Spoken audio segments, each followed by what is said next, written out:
Hello guys, good evening all of you. Welcome to this session on YouTube channel Biology Teaching Center. Your educator doctor Akhileshwar Kumar. आज के session में भी 2 marks ecology से संबंधित questions का solution होगा, जो मुख्य रूप से पॉल्यूशन चैप्टर से रिलेटेड है। तो यहाँ पर जानना चाहिए कि पॉल्यूशन, प्रदूषण जिसको बोलते हैं, तो पॉल्यूशन क्या है, पॉल्यूटेंट्स क्या है, पॉल्यूटेंट्स का टाइप क्या होता है। इसी के अंतर्गत जो है आपका air pollution, water pollution, soil pollution, बहुत तरह के सब पॉल्यूशंस हैं। और इसके बीच में इसी तरह के acid rains, global warming, greenhouse effects, ये सब जो हैं टर्म्स ये पॉल्यूशन चैप्टर से हैं, जिससे क्वेश्चंस एराइज होते हैं जनरली। जो इसमें से मुख्य रूप से जो क्वेश्चंस हैं वो types of pollutants, primary and secondary pollutants. तो what are primary and secondary pollutant, हम इसी क्वेश्चंस को पहला क्वेश्चंस के रूप में देखते हैं।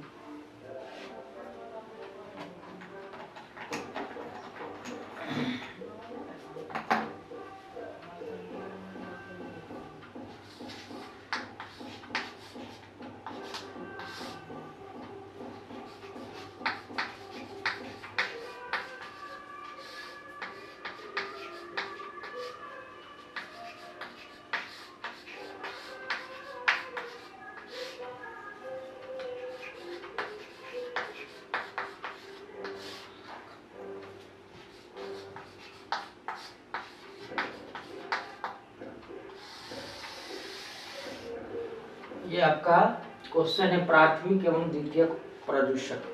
तो सबसे पहले हम यहाँ पर जानेंगे प्रदूषक, पॉल्यूटेंट्स। प्रदूषक क्या है? तो जो वैसे पदार्थ या केमिकल्स जो प्रदूषण का कारण होता है, जिसके द्वारा प्रदूषण होता है। तो वैसे पदार्थ जो प्रदूषण का कारण होता है या जिसके द्वारा जो है तो प्रदूषण होता है, वो आपका प्रदूषक कहलाते हैं। अब इसमें जो क्वेश्चंस है वो आपका प्राथमिक और एक द्वितीयक। तो प्राथमिक पॉल्यूटेंट, प्राथमिक प्रदूषक जो है क्या है ये देखना है। ये तो प्राथमिक प्रदूषक और प्राइमरी पॉल्यूटेंट्स कहने का मतलब है कि इन्वायरमेंट में जिस रूप में मुक्त होता है, विसर्जित होता है, उसी रूप में वो अधिक समय तक वातावरण में पड़े रहते हैं, वो आपका प्राथमिक प्रदूषक कहलाते हैं। जैसे आपका प्लास्टिक, कांच, अगर ये सब इन्वायरमेंट में जहाँ पर है वह उसी रूप में, उसका डिग्रेडेशन नहीं होता है और वह उसी रूप में वह पड़ा रहता है। तो ऐसे पॉल्यूटेंट जो हैं वो आपका प्राइमरी पॉल्यूटेंट कहलाते हैं, प्राथमिक प्रदूषक कहलाते हैं।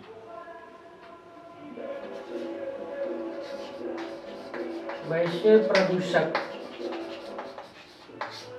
जो एटमॉस्फेयर में या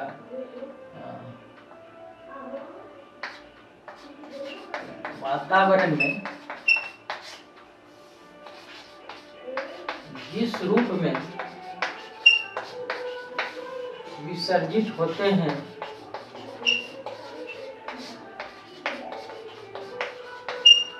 उसी रूप में अधिक समय तक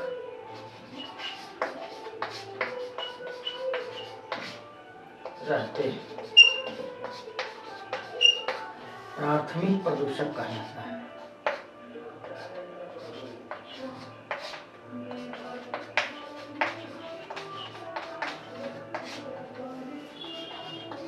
कहलाता है। यहाँ पर जो है एग्जाम्पल प्लास्टिक, कांच और आपका DDT, ये सब जो है इसी रूप में, जिस रूप में मिला उसी रूप में वह आपका पड़ा हुआ है। तो इस तरह के पॉल्यूटेंट को प्राथमिक प्रदूषक कहा जाता है। वैसे प्रदूषक जो वातावरण में जिस रूप में विसर्जित होते हैं उसी रूप में अधिक समय तक रहते हैं, माने वो अधिक बहुत या जल्दी जो है डिग्रेड नहीं होते हैं, डिकम्पोज नहीं हो पाते हैं, वो प्राथमिक प्रदूषक कहलाता है। प्लास्टिक, कांच, DDT, तो ये हो गया। दूसरा जो है यहाँ पर द्वितीयक, ये आपका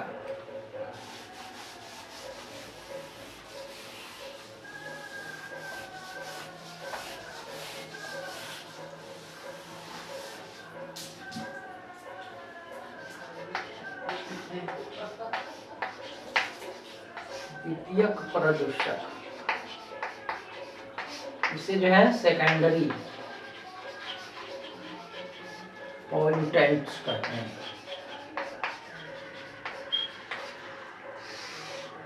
सेकेंडरी पॉल्यूटेंट्स जो होते हैं, कह रहा है कि वैसे पॉल्यूटेंट्स, वैसे प्रदूषक जो प्राइमरी पॉल्यूटेंट से उत्पन्न होता है, ये कहा। वैसे प्रदूषक जो प्राइमरी प्रदूषक से उत्पन्न होते हैं, द्वितीयक प्रदूषक कहलाते हैं।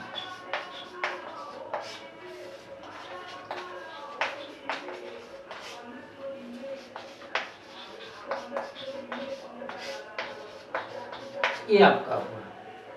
इसमें द्वितीय का मतलब सेकेंडरी, फर्स्ट से जो उत्पन्न होता है वो आपका दूसरे रूप में मॉडिफाइड फॉर्म में होते हैं। जैसे एग्जाम्पल में एक आपका पान, PAN, ये बराबर ऑब्जेक्टिव में भी क्वेश्चन पूछता है कि पान प्राथमिक है या द्वितीयक। तो PAN पान आपका ये शॉर्ट फॉर्म है, इसका देखते हैं कि क्या होता है। PAN peroxy aldehyde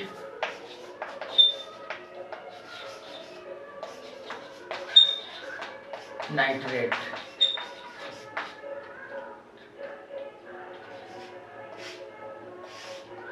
peroxy aldehyde nitrate एक आपका केमिकल्स होते हैं जो आपका प्राइमरी पॉल्यूटेंट से इसका निर्माण होता है। ऐसे और भी है एक PB2N, इस तरह से इसका अभी तो नाम फुल फॉर्म पता नहीं है, लेकिन एक PB2N होता है। आप लोग जो है इसे गूगल में सर्च करेंगे थोड़ा और हमें कमेंट बॉक्स में बताएंगे। PB2N ये भी जो है आपका एक सेकेंडरी पॉल्यूटेंट्स है, और एक पान पेरोक्सी एल्डिहाइड नाइट्रेट, तो ये आपका सेकेंडरी पॉल्यूटेंट हुआ।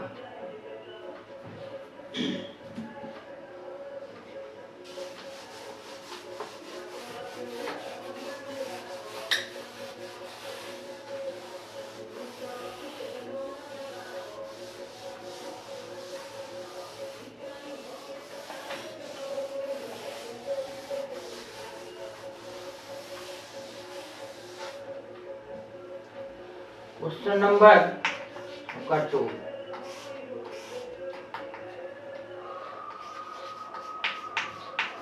ओजोन का निर्माण किस प्रकार होता है?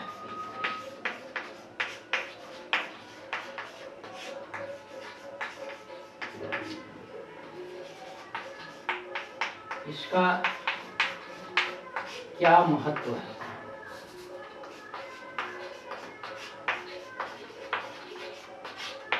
ये आपका ये 2 मार्क्स में क्वेश्चंस ये होता है। ओजोन का निर्माण किस प्रकार होता है, इसका क्या महत्व है? तो देखते हैं कि ओजोन का निर्माण किस तरह से होता है।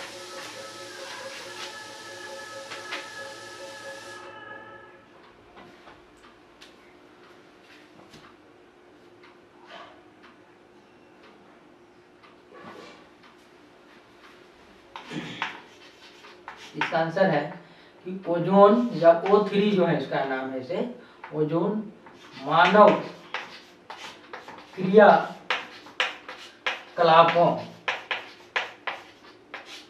द्वारा उत्पन्न होता है।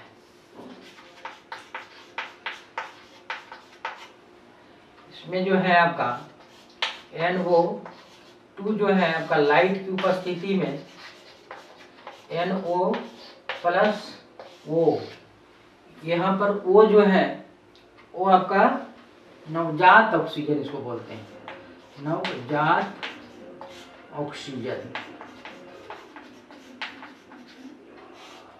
नवजात ऑक्सीजन ये। और यह O2 जो है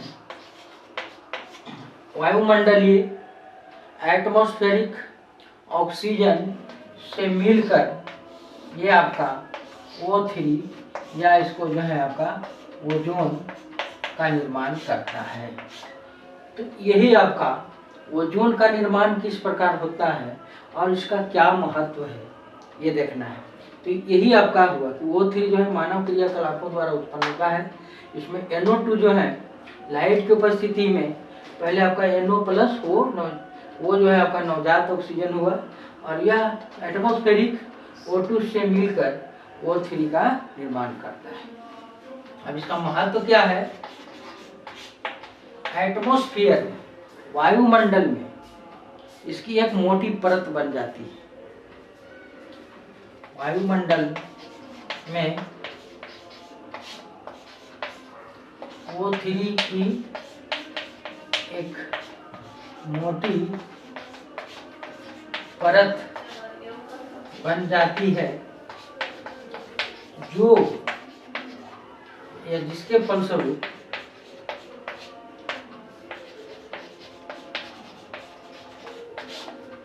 सूर्य से निकलने वाली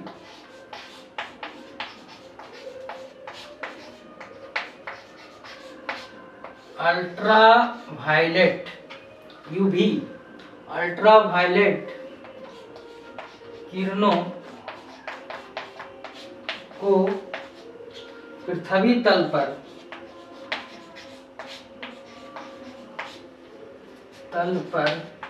पहुंचने नहीं देती है, पहुंचने नहीं देती है। ये किरणें मानव के लिए हानिकारक होता है।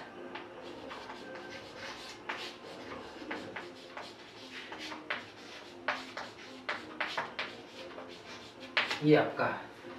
तो एक क्वेश्चन है कि ओजोन का निर्माण किस प्रकार होता है और इसका क्या महत्व है। तो O3 ओजोन का मतलब वहां पर O3 जो मानव क्रियाकलापों द्वारा उत्पन्न होता है। यहाँ पर NO2 जो है आपका लाइट की उपस्थिति में NO प्लस O में वो आपका टूट जाता है, कन्वर्ट हो जाता है और यह O जो है आपका एटॉमिक परमाणविक ये जो है आपका O के रूप में जो है सो रहता है, जो आपका एटमॉस्फेरिक ऑक्सीजन से मिल करके O2 प्लस O3 या ओजोन का निर्माण होता है। अब इसका क्वेश्चन में कि इसका क्या महत्व है, तो महत्व ये आपका significance, what is the significance of ozone layer, ये भी अलग से क्वेश्चन पूछ सकता है। तो यही चीज यहाँ पर लिखना है कि वायुमंडल में O3 की एक मोटी परत बन जाती है, जिसके फलस्वरूप सूर्य से निकलने वाली अल्ट्रावायलेट किरणों को पृथ्वी तल पर पहुंचने नहीं देती है। ये किरणें मानव के लिए हानिकारक होता है। अगर पृथ्वी तल पर रहने वाले जितने भी जो ह्यूमन है, उसमें से जो है मेनली रूप से स्किन कैंसर होने की संभावना ज्यादा रहती है अल्ट्रावायलेट के आने से।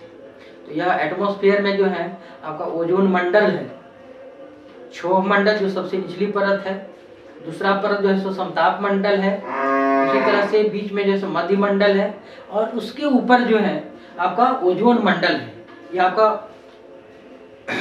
वायुमंडल की एक ये सब परत है, और बाद में जो है सबसे बहिर्मंडल है। तो इस तरह से जो है सभी मंडलों का एक आयन मंडल होता है। तो सभी मंडलों का अपना अपना महत्व है, तो उसी में से ये भी एक ओजोन मंडल है।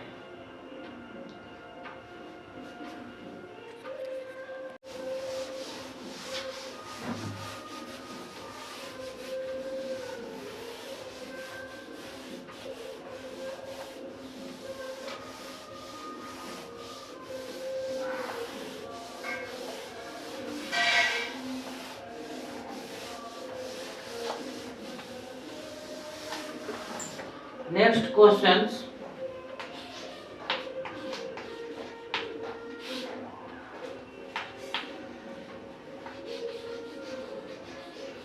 ग्रीन हाउस इफेक्ट क्या है? इसको जैसे हिंदी में हरित गृह प्रभाव बोलते हैं। हरित गृह प्रभाव माने क्या है, या इंग्लिश में ग्रीन हाउस इफेक्ट क्या है? तो यहाँ पर जो है ग्रीन हाउस, ग्रीन यहाँ पर अर्थ क्या हुआ और हाउस का अर्थ क्या हुआ, इसको समझना है। ग्रीन हाउस इफेक्ट, इफेक्ट का मतलब प्रभाव हुआ। तो यहाँ पर सबसे पहले समझना है कि ग्रीन हाउस होता क्या है। ग्रीन हाउस अगर आप समझ जाते हैं तो ग्रीन हाउस इफेक्ट को आसानी से समझ पाते हैं आप। ग्रीन हाउस इफेक्ट यहाँ पर कहने का मतलब है कि ठंडे प्रदेशों में, अंटार्कटिका रीजन में, जहाँ पर सूर्य बहुत कम निकलते हैं, नहीं के बराबर निकलते हैं, तो वो यदा कदा कभी निकलते हैं। तो ऐसे क्षेत्रों में, जगहों में अपना थोड़ा बहुत साग सब्जी उगाने के लिए एक आपका जो है कांच का बना, यहाँ पर आपका जो है ये कोई प्लांट्स है इस तरह से, ये आपका इस तरह से, ये आपका इस तरह से मिट्टी में ये आपका लगा, और इस कोई प्लांट्स है साग सब्जी के लिए, और इसके चारों तरफ जो है कांच की एक मोटी परत का एक हाउस की तरह बना दी जाती है। इस तरह से आपका ये हो जाता है। ये आपका ग्लास की बनी एक मोटी परत का होता है, एक घर बना दिया गया। अब इसको समझना है, अब इसमें जो ग्रीन प्लांट्स हैं इसलिए ग्रीन शब्द हुआ, और इसको चारों तरफ से जो है ये कवर कर दिया गया, जो आपका हाउस का रूप में कहा गया। तो यहाँ पर इसी तरह के रिलेटेड टर्म है, इसलिए यहाँ पर समझना है कि ठंडे प्रदेशों में जहाँ पर सूर्य ज्यादा कदा निकलते हैं, तो कुछ साग सब्जी उगाने के लिए उस पौधे के ऊपरी भाग में एक ग्लास का मोटी परत का एक हाउस बना दी जाती है। अब ऐसा क्यों किया जाता है? तो इसमें कहना है कि अगर सूर्य की किरणें यहाँ पर जैसे सनलाइट है, ये आपका सन से जो ऊर्जा यहाँ पर मिलेगी इस तरह से ये आपका थोड़ा बहुत जो भी है, तो कांच की विशेषता होती है, यदा कदा सूर्य निकलती है तो कांच की विशेषता होती है कि उसमें से लाइट तो इसके अंदर आ सकता है, इसके अंदर लाइट प्रवेश कर जाती है, लेकिन ये जो है आपका बाहर की ओर नहीं निकल पाते हैं, नॉट और ये जो है आपका किरण जो है प्रवेश करता है, लेकिन ये बाहर की ओर नहीं निकल पाता है। इसके कारण क्या होता है कि इसके अंदर जो है आपका कुछ गर्म रहता है, उसके तापमान में जो है वृद्धि होती है, जिसका उपयोग जो है ये आपका ग्रीन प्लांट्स करते हैं और वह साग सब्जी के रूप में या कुछ जो है आपका फ्रूट्स वगैरह डेवलप्ड होते हैं, ग्रो होता है। एज ए सेम ये आपका ग्लास हाउस जो देख रहे हैं, ये आपका ग्लास हाउस हो गया। सेम ये कंडीशन एटमॉस्फेयर में ह्यूमन क्रियाकलाप के द्वारा एटमॉस्फेयर में CO2 की मात्रा बहुत अधिक बढ़ रही है। CO2 की मात्रा अधिक बढ़ रही है एटमॉस्फेयर में, एज ए बिल्कुल इसकी तरह ग्लास हाउस की तरह आपका एक ब्लैंकेट का निर्माण हो जाता है, कंबल की तरह, या वही आपका ग्रीन हाउस की तरह एक मोटी परत के रूप में वह निर्माण हो जाता है। और सूर्य की किरणें वो CO2 से प्रवेश तो कर जाती है, लेकिन जानते हैं कि सोलर एनर्जी जो है पृथ्वी तल पर आती है तो वह आपका ऊपर की ओर फिर पुनः विकिरित होती है, पृथ्वी तल से टकराकर पुनः ऊपर की ओर जाती है। तो ये जो है आपका CO2 का लेयर जो है, अब यहाँ पर इससे रिलेटेड जो है आपका CO2 की मोटी परत हो गई। अब यहाँ तक सूरज की किरणें इसमें प्रवेश कर रही है। जिस तरह से ग्लास हाउस के अंदर से सूर्य की किरणें बाहर नहीं निकल पाती है, एज ए सेम कंडीशन ये CO2 ब्लैंकेट्स, ये आपका CO2 ब्लैंकेट जो है सेम ग्रीन हाउस की तरह काम करता है। और ये जो है सूर्य की किरणें तो इसमें प्रवेश कर गई, लेकिन ये पृथ्वी तल से टकराने के बाद वह ऊपर एटमॉस्फेयर में नहीं निकल पाता है, जिसके कारण क्या है, धीरे धीरे पृथ्वी तल का टेम्परेचर बढ़ता जा रहा है, जो आपका ग्रीन हाउस इफेक्ट के नाम से जाना जाता है। ग्रीन हाउस इफेक्ट के नाम से जाना जाता है। तो यही इसको समझना था कि ग्रीन हाउस इफेक्ट क्या है। ये आपका तो एटमॉस्फेयर में, यहां पर अब इसको हम लिखते हैं,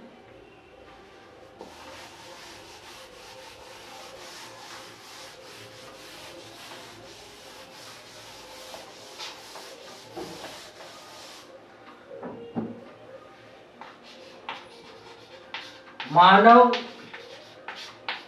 क्रियाकलाप के द्वारा वायुमंडल में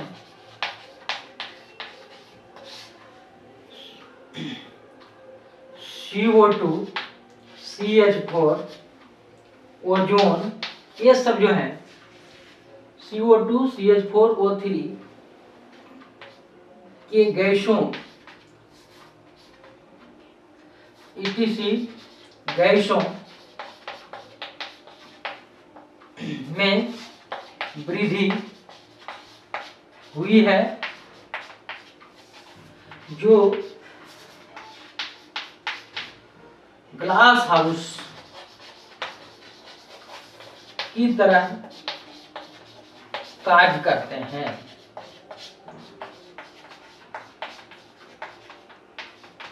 सूर्य से विकिरित किरण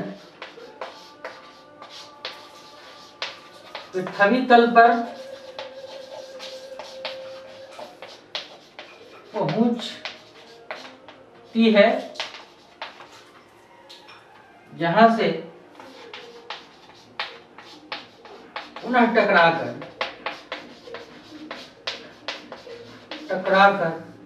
ऊपर जाती है, लेकिन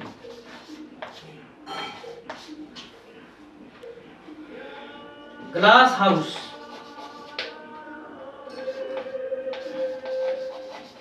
की तरह कार्य करने वाले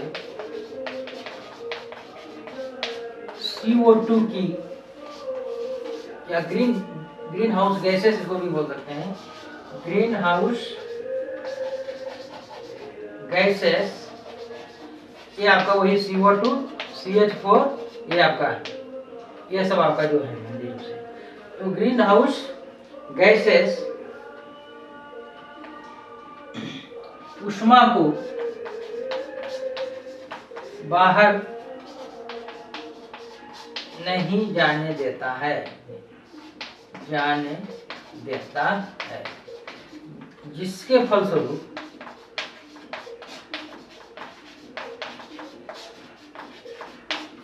पृथ्वी का तापमान में अधिक वृद्धि होती है।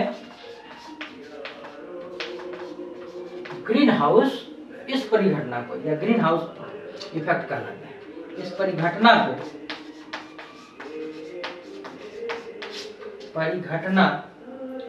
को यहाँ पर लिखते हैं, परिघटना को ग्रीन हाउस इफेक्ट्स की संज्ञा दी गई। ग्रीन हाउस इफेक्ट्स की संज्ञा दी गई। ये आपका हुआ, मैंने ग्रीन हाउस इफेक्ट्स क्या आप समझ लिए डायग्राम के द्वारा। अब इसको कि मानव क्रियाकलापों के द्वारा वायुमंडल में CO2, CH4, O3 etc. गैसों में वृद्धि हुई जो ग्लास हाउस की तरह कार्य करते हैं। सूर्य से विकिरित किरण पृथ्वी तल पर पहुंचती है, जहां से पुनः टकराकर ऊपर जाती है, लेकिन ग्लास हाउस की तरह कार्य करने वाली ग्रीन हाउस गैसेस CO2 से ऊष्मा को बाहर नहीं जाने देता है, जिसके फलस्वरूप पृथ्वी के तापमान में अधिक वृद्धि होती है। इस परिघटना को ग्रीन हाउस इफेक्ट्स की संज्ञा दी गई। ये आपका हुआ green house effects.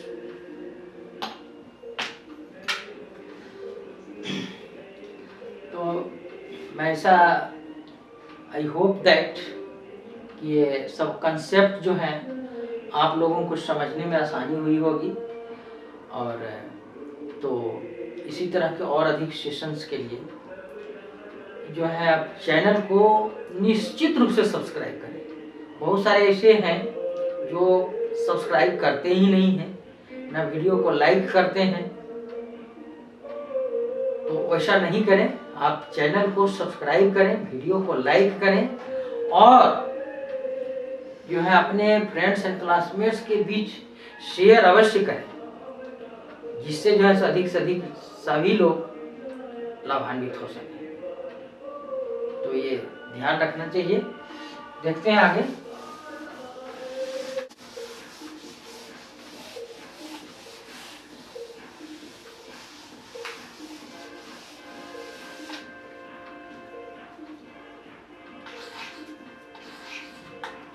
Question number 4, acid rain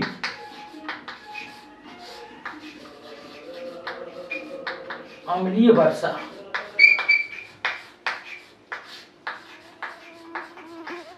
क्या है? ये आपका एक क्वेश्चन है।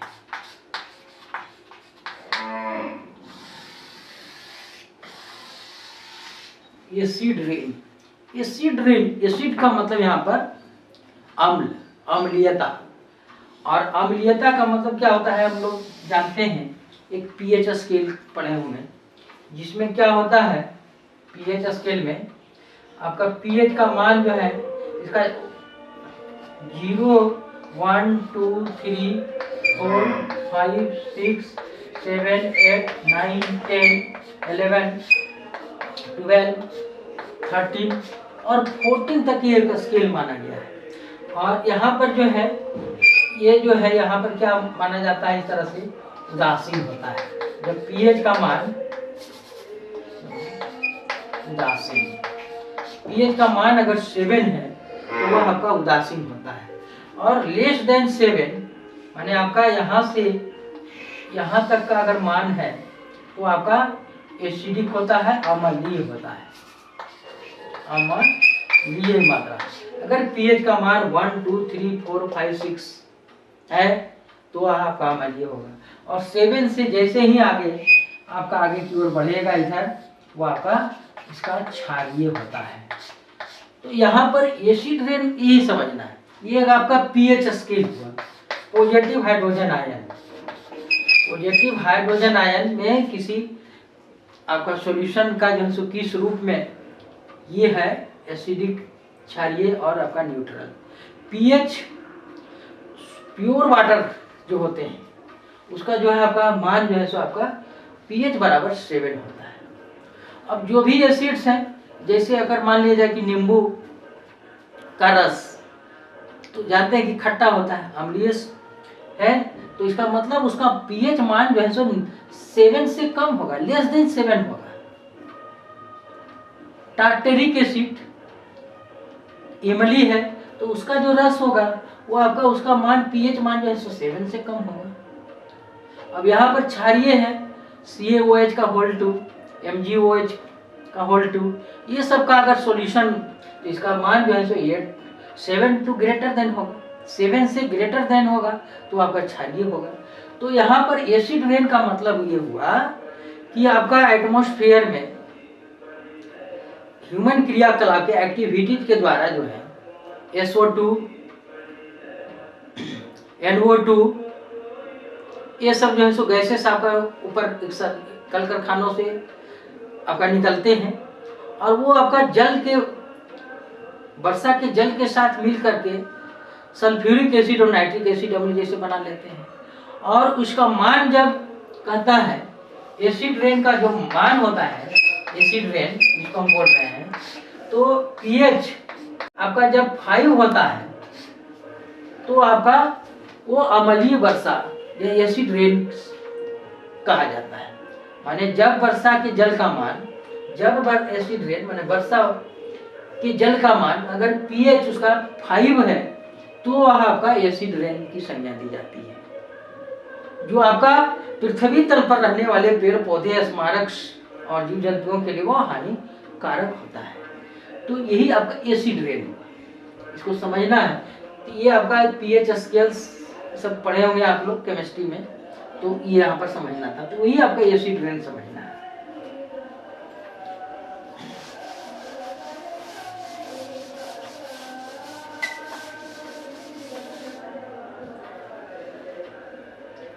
मानव क्रियाकलापों एवं तीव्र गति से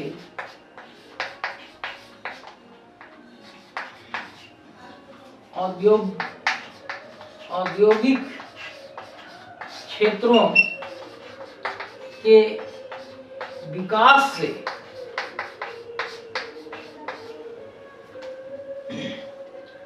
वायुमंडल में SO2, NO2, ETC गैसेस निकलते हैं, जो वर्षा के जल के साथ, वर्षा के जल के साथ एसिड का निर्माण करते हैं, एसिड का निर्माण करते हैं।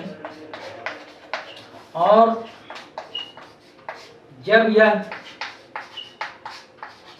वर्षा के जल के साथ, वर्षा के जल के साथ पृथ्वी पर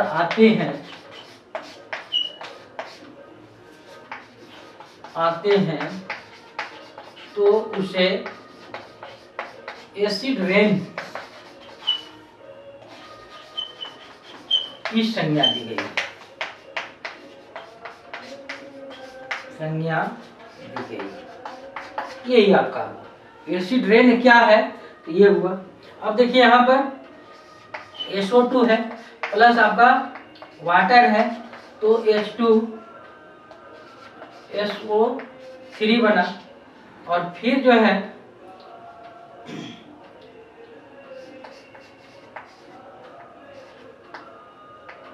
SO3, फिर जो है से ये आपका आगे जो है सीधे इसे लिखे, सीधे H2SO4 और NO2 गैसेस हैं प्लस H2O, तो ये आपका HNO3 जो नाइट्रिक एसिड हुआ, नाइट्रिक एसिड, ये आपका सल्फ्यूरिक एसिड, सल्फ्यूरिक एसिड।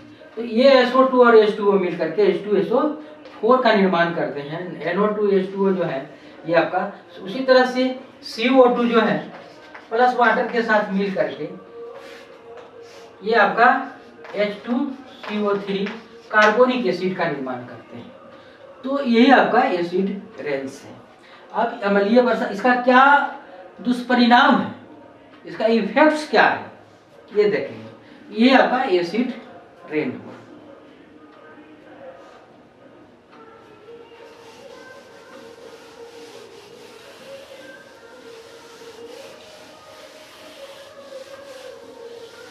अब एसिड रेन का दुष्परिणाम क्या है ये देखते हैं। हम लिख सकते हैं कि दुष्परिणाम, बैड इफेक्ट जिसको बोलते हैं, ये आपका क्या हुआ। तो पहला जो है संगमरमर या मार्बल्स जिसको बोलते हैं, मार्बल्स से बने स्मारकों को क्षय करता है, माने वो आपका नष्ट हो जाता है। आपका तालाब वगैरह में जमा होने से, जलाशयों में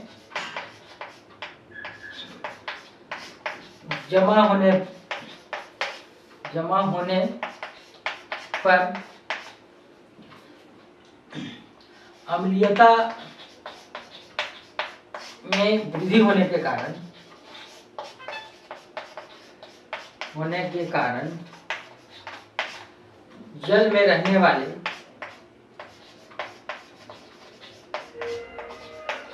जंतु मृत हो जाते हैं।